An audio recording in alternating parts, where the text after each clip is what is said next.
Pox বা monkeypox. Variant of the highly infectious disease Mpox.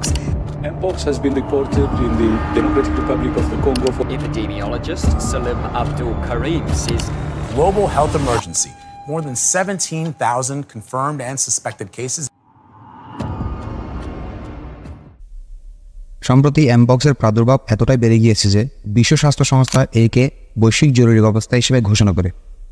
2022 সালে হুয়ের তথ্য মতে এই ভাইরাসটিতে 116টি দেশের 1 লক্ষ মানুষ আক্রান্ত হয়ে 208 জন মারা গিয়েছে, যেখানে দেখা গিয়েছে আক্রান্তের বেশিরভাগই বাইসেক্সুয়াল টাইপ মানুষ ছিল। বাইসেক্সুয়াল টাইপ মানুষ বলতে সেই সব মানুষকে বোঝায় যারা নারী এবং পুরুষ উভয়ের সাথে যৌন কার্যে লিপ্ত হয়। যারা গে বা বাইসেক্সুয়াল ও ট্রান্সজেন্ডার টাইপ মানুষ রয়েছে তাদের এবং যারা 6 মাসের মধ্যে একাধিক লোকের সাথে যৌন কার্যে লিপ্ত হয়েছে তাদের ক্ষেত্রে আক্রান্ত হওয়ার ঝুঁকি বেশি হিসেবে বলা হয়েছে। এমপক্স সর্বপ্রথম কঙ্গোতে শনাক্ত করা হয়েছিল 50 বছর পূর্বে, আর এ পর্যন্ত কঙ্গোতে 15,600টির মতো কেস শনাক্ত করা হয়েছে, যার মধ্যে 537 জনের মৃত্যু হয়েছে। ভাইরাসটি আফ্রিকার মতো দেশে ছড়িয়ে গিয়ে এত মৃত্যুর কারণ হলো ভ্যাকসিনের অপ্রতুলতা। যদিও এই রোগকে এখনও অ্যান্ডেমিক হিসেবে বলা হচ্ছে। অ্যান্ডেমিক অর্থাৎ যেটি নির্দিষ্ট জাতি বা দেশ বা অঞ্চলের মধ্যেই সীমাবদ্ধ। দেখা যাচ্ছে বেশিরভাগ আফ্রিকা অঞ্চলেই এই ভাইরাসটি বেশি ছড়িয়ে পড়েছে। সম্প্রতি এই ভাইরাসের একটি ভেরিয়েন্ট যাকে ক্লেট 1 বলা হচ্ছে সেটি এখন কঙ্গোর প্রতিবেশী দেশসহ পশ্চিমা দেশের মধ্যে ছড়াচ্ছে বলে জানানো হয়েছে।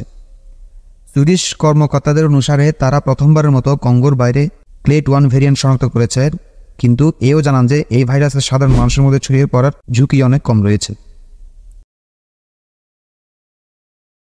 এমপক্সকে গুটি বসন্তের সমগোত্রীয় ভাইরাস হিসেবেই চিহ্নিত করা হয়েছে, যদিও এটি গুটি বসন্ত বা চিকেন পক্সের মতো তেমন ক্ষতিকারক নয়।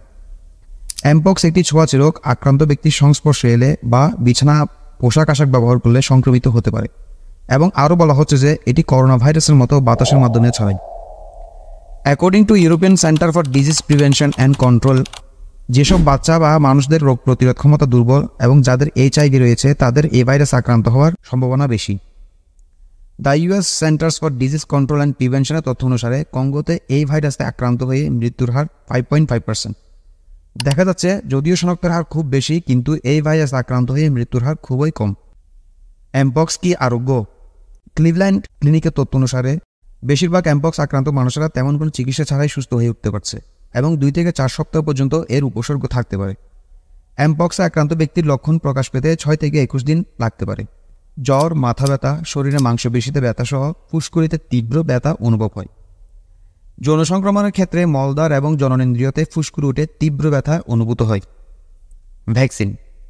জনস্বাস্থ্য কর্তৃপক্ষ সুপারিশ করেছে যে যেসব মানুষ এই ভাইরাসে আক্রান্ত হওয়ার উচ্চ ঝুঁকিতে রয়েছে, যেমন স্বাস্থ্যকর্মী, যৌনকর্মী, গে ও বাইসেক্সুয়াল টাইপ মানুষ, তাদের ক্ষেত্রে ভ্যাকসিন দেওয়ার অগ্রাধিকার দেওয়া হচ্ছে বলে জানিয়েছে। CDC এর মতে জাইনিয়স নামে ভ্যাকসিনের 2টো ডোজ স্মল পক্স প্রতিরোধে তৈরি করা হয়েছে, কিন্তু এটি এখনও পুরোপুরি কার্যকর নয় এবং বিজ্ঞানীরা আরও খতিয়ে দেখছেন যে যাদের ভ্যাকসিন দেওয়া হয়েছে তাদের মধ্যেও কেন সংক্রমণ হচ্ছে।